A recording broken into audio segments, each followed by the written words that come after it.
Mungkin beberapa dari kalian pemain-pemain sepak bola sering mendapatkan nilai jelek di sekolah atau dibilang kurang pintar oleh guru kalian. Tapi gue gak pernah percaya kalau misalnya atlet itu orang yang bodoh. Kali ini gue akan menjelaskan secara detail kenapa kalian pemain sepak bola ini adalah orang yang pintar atau bahkan mungkin melebihi kepintaran orang-orang lain. Let's go.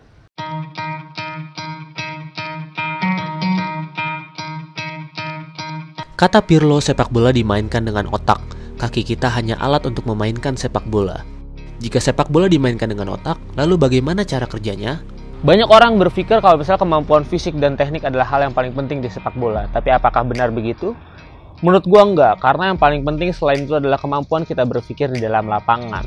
Karena semakin berkembangnya liga-liga top di Eropa dan di Indonesia juga, kemampuan fisik setiap pemain semakin sama nih, lama-lama bakal semakin rata. Kemampuan teknik juga bisa semakin rata juga. Lalu apa yang membedakan pemain top elit Eropa dengan pemain bola profesional lainnya? Yaitu cara mereka berpikir. Kita bisa lihat contohnya Messi, Ronaldo, dan Neymar. Ketika mereka punya momen spesial, dia telah membaca situasi di lapangan dengan sangat-sangat cepat. Dia melihat ada celah kosong di pertahanan lawan dan dengan sepersekian detik bisa menjadi sebuah kesempatan untuk bisa mencetak gol. Kenapa gue bisa bilang pemain bola pinter dan bahkan atlet-atlet lain pinter? Karena di dalam sepak bola ini kita punya momen cuma sepersekian detik untuk membuat suatu keputusan. Lalu kita bisa lihat kenapa Messi adalah pemain yang jenius, karena dia bisa melakukan berbagai macam hal, berbagai macam keputusan di waktu yang tepat dan waktu yang sangat-sangat cepat. Mungkin pemain-pemain amatir lainnya nggak bisa berpikir secepat itu, guys. Itulah pentingnya football IQ dalam permainan kita agar kita bisa berkembang sebagai seorang pemain sepak bola. Pemain yang bisa membuat keputusan yang cepat dan tepat adalah pemain yang sangat krusial bagi tim. Menurut Johan Cruyff, jangan banyak berlari, kamu cukup berada di tempat dan momen yang tepat. Gak terlalu dini dan gak terlalu telat. Menurut gue contoh terbaiknya adalah Lionel Messi. Jika kita melihat Messi bermain, hal yang paling sering dia lakukan adalah scanning. Membaca di mana celah kosong dan sisi lemah lawan, lalu di momen yang tepat dia bisa mengeluarkan magisnya. Pemain spesial bisa tahu situasi di sekitarnya. Mereka tahu di mana space kosong dan di mana bola akan berpindah. Kemampuan berpikir ini bisa membuat mereka selangkah lebih maju. Selain itu, kecepatan di sini bukan berarti kemampuan fisik, tapi kemampuan berpikir dan juga mental. Dan itulah gue kenapa punya pendapat pribadi kalau decision making ini adalah hal yang paling penting di sepak bola. Karena mungkin percuma aja jika kalian punya skill sebagus itu, kemampuan teknik sebagus itu, tapi kalian gak bisa membuat keputusan di waktu yang tepat dibandingkan dengan pemain yang punya skill biasa aja, tapi dia bisa berada di posisi dan timing yang tepat.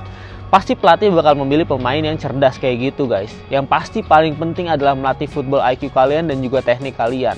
Hal penting yang harus dimiliki pemain bola adalah insting. Sebuah momen kecil bisa menjadi besar di sepak bola. Agar kita bisa punya insting dan eksekusi dengan sempurna, maka latihan yang cerdas itu dibutuhkan. Joachim Löw pernah berkata seperti ini, kecepatan berpikir lebih penting dari kecepatan berlari. Ketika pemain punya teknik dan speed yang cepat tapi lambat dalam berpikir, itu bisa menurunkan value dia di dalam tim. Kenapa Sergio Busquets sering dibilang pemain underrated? Karena ya dia nggak se-flashy Neymar, dia nggak se-flashy Cristiano, atau dia nggak se-skillful Messi dalam dribbling bola. Tapi tim Barcelona punya fondasi besar di dalam sosok Sergio Busquets ini. Kalau misalnya nggak ada Sergio Busquets, pemain bakal hancur-hancuran karena dia nggak cuma pakai otot, dia nggak cuma pakai kaki doang dalam bermain, tapi setiap dia bermain dia memprediksi, dia membaca ritme permainan lawan.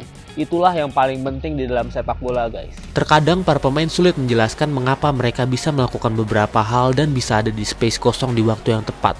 Ya, mereka bisa aja gitu. Salah satu pemain yang punya football IQ yang spesial adalah Iniesta. Neuroscientist di Karolinska Institute di Swedia melakukan tes di Barcelona. Mereka menemukan Iniesta ada di bagian top 0,1% tes di kemampuan berpikir dengan insting. Ini berarti Iniesta bisa melakukan visualisasi situasi di lapangan dengan cepat, lebih cepat dibandingkan lawan-lawannya. Selain itu, dia juga punya insting untuk membuat keputusan yang sangat-sangat cepat dibandingkan orang lain. Psikologis Gary Klein menamakan skill di olahraga ini dengan nama tacit knowledge, kemampuan untuk melakukan hal-hal spesial tanpa bisa menjelaskan bagaimana cara mereka melakukannya. Gimana caranya agar kita bisa punya football IQ yang sebagus itu? Yaitu menambah jam terbang kita, guys. Itulah alasan kenapa kadang-kadang pemain muda yang sepotensial itu bisa dinaikkan ke tim senior, karena pelatih-pelatih ini ingin dia bisa meningkatkan level permainan mereka ke intensitas yang lebih tinggi. Kita bisa lihat Youssoufa Moukoko, Pedri, siapa lagi, ada banyak, Tchouaméni. Ada banyak banget pemain yang langsung dinaikkan ke level senior yang udah tensinya sangat-sangat tinggi. Karena kalau misalnya dia bermain di level yang segitu-gitu aja, nggak akan berkembang level permainannya. Banyak banget pemain yang nggak punya physical sebagus itu. Kita bisa lihat Iniesta, Xavi, Bruno Fernandes contoh yang sekurus itu. Dan masih banyak lagi pemain-pemain yang nggak punya fisik sebesar Leon Goretzka mungkin. Tapi apakah mereka gagal perform? Enggak. Mereka tetap bisa perform karena mereka menggunakan otak dan skill mereka dengan sempurna dan juga baik. Jadi kalau misalnya kalian mungkin nggak punya fisik sebesar itu, kalian tetap juga harus melatih otot kalian agar bisa lebih kuat lagi secara stamina dan juga agar nggak gampang goyah. Tapi kalau misalnya kalian nggak pengen punya otot sebesar Cristiano Ronaldo, nggak apa-apa. Fokus ke kembangkan teknik kalian dan juga football IQ kalian agar bisa bermain lebih cerdas lagi dan lebih cermat lagi, guys. Apakah pemain hebat punya skill ini di dalam DNA mereka? Atau mereka harus belajar dan praktek? Tentu saja harus latihan. Orang sehebat Lionel Messi pun harus latihan secara rutin. Pemain bola juga harus melatih otak mereka. Itu berarti mereka bisa melatih ini di lapangan ataupun di luar lapangan.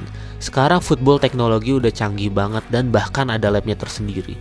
Di Eropa ada lab sepak bola untuk bisa membuat skenario latihan yang membantu kita untuk melatih football IQ kita agar semakin baik. Untuk meningkatkan kreativitas yang taktis, sangat penting bagi kita untuk bisa mencari solusi baru di lapangan setiap saat. Itu meningkatkan kemampuan kita agar fasih dalam memainkan sepak bola. Maka dari itu, beberapa skenario latihan dalam menyerang dan bertahan punya peran penting di dalam permainan. Contohnya kayak latihan 3 lawan 2, 1 lawan 1, dan masih banyak skenario latihan yang lain. Kenapa kalau misalnya kita lihat banyak banget tutorial skill di YouTube, tapi akhirnya pada kenyataannya di lapangan jarang banget ada orang menggunakan skill itu. Hanya ada beberapa dan itu adalah pemain-pemain yang super genius menurut gua karena dia bisa menggunakan itu. Karena pada akhirnya sepak bola ini soal efektivitas. Percuma kita misalnya membuat gocekan sebagaimanapun rumitnya, sebagaimanapun kerennya, kalau akhirnya dia nggak bisa mencetak gol, kita kalah ya percuma. Makanya paling penting dalam bermain sepak bola adalah bermain secara efektif dan juga efisien. Mungkin ada pemain-pemain yang bisa jago gocek, ada Neymar dan masih banyak lagi pemain-pemain yang jago gocek. Tapi mereka hanya menggunakan itu di momen yang tepat.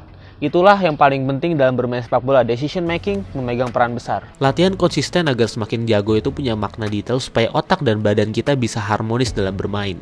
Kadang, mungkin saat kita bermain kita ingin melakukan suatu gerakan tapi gagal karena otak dan badan kita belum 100% paham apa yang kita mau. Long term potentiation atau singkatnya LTP. Jika kamu bisa melatih ini terus-menerus, frekuensi di otak kita akan jadi meningkat.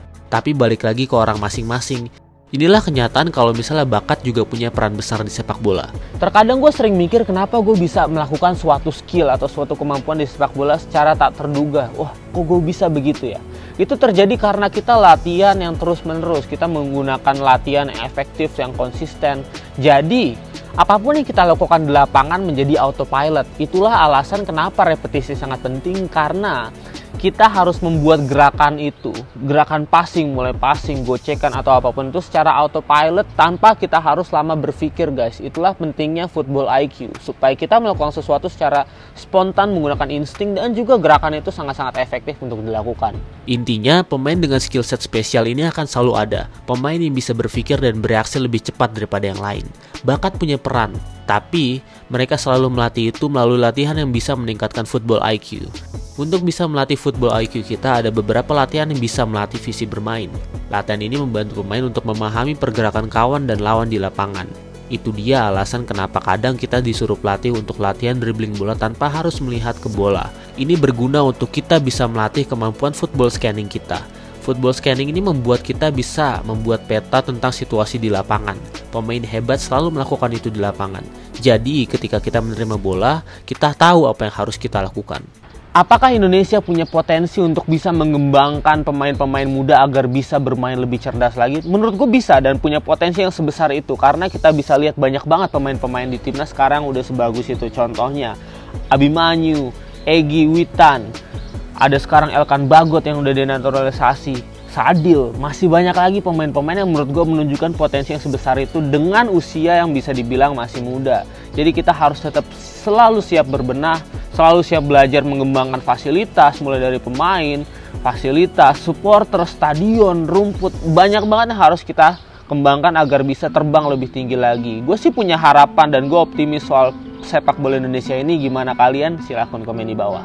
Terima kasih udah nonton konten kita kali ini. Silahkan like jika menurut kalian konten ini bermanfaat dan juga informatif buat kalian. Dan jangan lupa untuk subscribe untuk terus berlangganan konten-konten terbaru dari Teleputih. Dan jangan lupa untuk cek link di deskripsi untuk beli merchandise Teleputih, karena ada banyak banget merchandise bola yang menarik banget buat kalian pakai. Gue Zikri, peace, love, and takers, I'm out.